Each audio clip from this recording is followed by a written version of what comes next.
this ludicrous MP who sort of spends his entire life... He first came to prominence after being filmed lying. He set up a con. Have you seen this? Have I ever played this to you? So he was being accompanied around Ashfield by a journalist and a film crew, and he offered to knock on a random door to find out what a member of the public thought about him or about issues.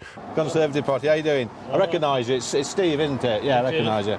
But he forgot when he went to talk to his mate behind the door to set up this completely bogus and fraudulent interview. He forgot that he still had the microphone on that had been supplied by the film crew. So they actually recorded him setting up the con. Okay, you know who I am. You know I'm the candidate, but not a friend. All right. I'm at staff car park. Have a quick look. Yeah. All right, I'll see you in a minute. Which subsequently fell apart in his hands. That was an early indication of the kind of calibre and competence of politician that Lee Anderson would prove to be.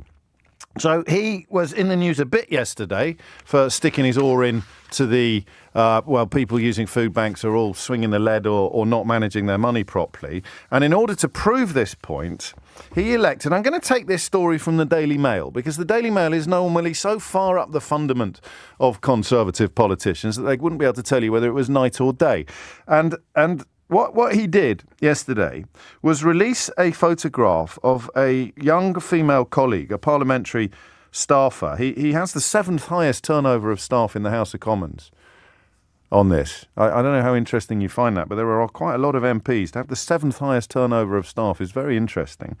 He tweeted out the salary details of his staffer, a young woman in her 20s, and offered up the claim that this proved that people didn't need to use food banks. She is single. So this is what he wrote. Katie works for me. She is single and earns less than 30k. Rents a room for £775 per calendar month in central London. Has student debt, £120 a month on travelling to work. Saves money every month. Goes on foreign holidays and does not need to use a food bank. Katie makes my point really well.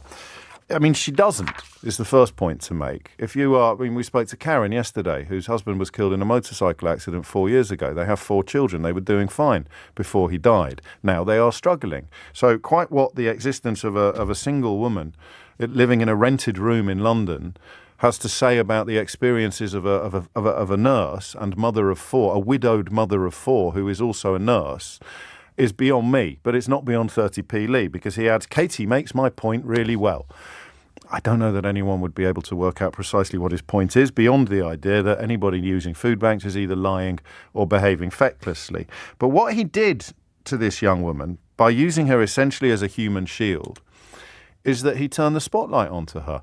Her boss has announced to the world that the details of her life are now fit for public consumption. So inevitably, many people, both on Twitter and then beyond, dived into the details of her life. And they discovered, among other things, that she attended a school where the fees are, I think, in excess of £30,000, that her father was a brigadier in the army and is now the chief operating officer of York Minster.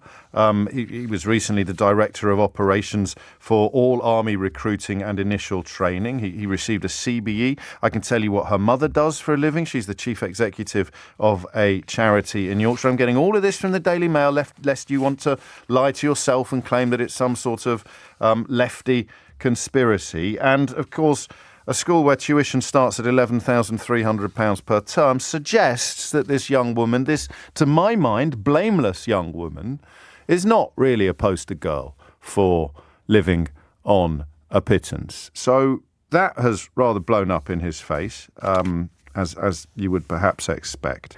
I don't know, really. They pulled a whip from Bridgen, didn't they, for completely detaching himself from observable reality. I don't think Lee Anderson has gone down that particular rabbit hole, but you imagine what it's like being a Conservative whip. I'm not suggesting anyone should have any sympathy for them. They made this bed.